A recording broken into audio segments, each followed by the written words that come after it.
So I was looking up trending topics for a video, things to discuss, questions to ask, and one of the top trending search questions, or just search terms, was AI girlfriend apps. And I know why people are looking this up. It's not because, they're interested in what's going on with the men who are using it. It's there are lots of men who I think are using this and trying this, and it worries me and it breaks my heart. And I just, I want to know how these things work. I want to know how these apps actually work, and I'd like to take a deep dive on the statistics of these apps. So what I'm going to do, we're going to ask Rock, we're going to ask, how do AI girlfriend apps work, and who is using them? AI girlfriend apps are digital platforms powered by generative AI technologies, such as large language models, similar to those behind ChatGPT, that simulate romantic or companionship interactions. They aim to provide emotional support, conversation, and entertainment without the complexities of real human relationships. Here's a breakdown of their core mechanics. Core technology. At the heart is natural language processing and machine learning. The AI analyzes your inputs, text, voice, or images in real time, generating responses that mimic human-like empathy, humor, or flirtation. It uses pattern recognition from vast data sets of human dialogues to learn your preferences over time, creating a sense of continuity. For instance, the AI maintains a memory of past chats, referencing details like your favorite hobbies or inside jokes to build rapport. Users start by creating or selecting a virtual companion. You can tailor her appearance, ethnicity, hairstyle, body type via AI image generators, personalities, shy, adventurous, dominant, voice, and backstory. Interactions happen through basic back and forth messaging, often with role-playing scenarios. Many apps like Candy AI or Nomi.ai offer real-time voice calls with synthesized speech or animated avatars for video chats. Some integrate AR, VR for immersive dates. On-demand AI-generated images, selfies, or short videos of your companion in various outfits or poses, often NSFW, not safe for work, for adult users. Emotional detection, responding to your mood with comfort, daily check-ins like alarms or moments, simulated life updates, and adaptive storytelling where the AI evolves the relationship dynamically. Wow. So they really are mimicking, a real relationship as close as they can besides a human or physical thing in front of you. Most apps are freemium, free basic access with limits, message caps, unlocking premium features via subscriptions, $5 to $50 a month.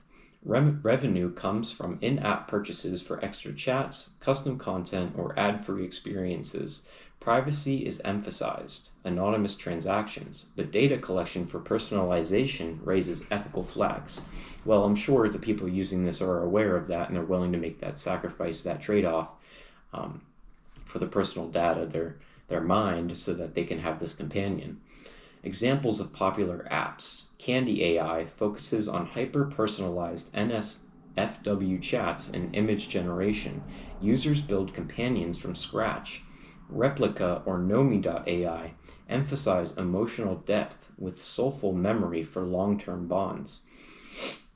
Roleplay heavy with thousands of pre-built characters for fantasy scenarios. These apps aren't sentient, they're sophisticated simulations, but the realism can evoke strong emotional responses, sometimes leading to addiction like attachment.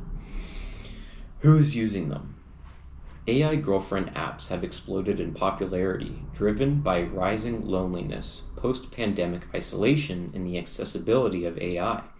Global searches for AI girlfriend surged 2,400% from 2022 to 2023 and continue climbing up 700% since 2023. Guys, that's insane. With over 1.6 million annual English language queries. The market was valued at $2.8 billion in 2023 and is projected to hit 9.5 to 24.5 billion by 2028 to 2034. And I bet it's probably very easy to market and capitalize on, because if they start with the free version, and then they have somebody in and they want more and more and more as they become more attached to this thing, they're going to spend more money so they can get a better model, they can do more things with it, so on and so forth. Fueled by high user retention, 50% of users interact daily. That is insane. Key demographics. Gender, predominantly male, 80% of users. Though women make up 20% and are growing, 1 in 5 men on dating apps has tried an AI companion, often for practice or fantasy. Skewed young. Average user age is 27, with 40% aged 18 to 24, Gen Z and young millennials. Among U.S. adults 18 to 30, 31% of men and 23% of women have chatted with an AI romantic partner. Heavily US-centric, 65% of users, followed by the UK, 16%, and Canada, 8.5%. Urban singles in high-stress jobs or remote workers are common. 19% of US adults have tried romantic AI apps. 47% would consider one for long-term relationships.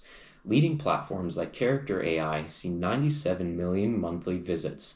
About 28% of men aged 18 to 34 report interactions. Motivations and user profiles. Lonely singles. Many cite combating isolation, late-night talks without judgment. Ex-users described it as a patch of the day, for decompression or practicing social skills. NSFW features attract those exploring kinks or idealized partners. For mental health, like venting without real-world fallout, some women use AI boyfriends similarly. Posts reveal addiction risks. One user broke up with a real partner for an AI. Another felt heartbreak from a rate limit. Developers promote apps aggressively, while critics call it relationship fentanyl for its addictive pull. I don't know what it is exactly. I'd like to know, because I am a young guy myself. I'd like to know exactly what it is that's making young men go for this instead of going up to women in the real world. And I'd like for you guys to comment, maybe if you deal with that, what is it exactly that keeps men and women, or a lot of these men, from finding partners? I could think of a few things, but I don't know. I feel fortunate enough to have somebody in my life that I love very much, and we've been close for a long time. And I've actually felt pretty lucky getting into my relationships, because I'm not a very outgoing person. It was hard for me to talk to girls. From my experience, it was hard for me to talk to girls. I was scared. I was insecure. So from my experience, it's been insecurity. It's just been feeling like I'm not good enough. I don't look good enough. I'm going to make a fool out of myself. It's been those things. And so I would think maybe that's what it is, and maybe something about modern day technology or modern day habits and behaviors have been exacerbating that and making that worse. That's certainly a possibility.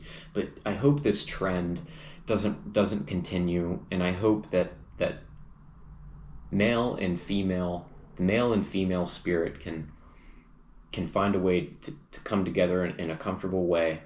And it's not in men. In my opinion, they need the female mind to kind of keep their life in balance. I personally feel that the female perspective is very, very important, and learning how to nurture a romantic relationship with a real person is very, very important. It's important to learn empathy, listening skills, trust. All of those things.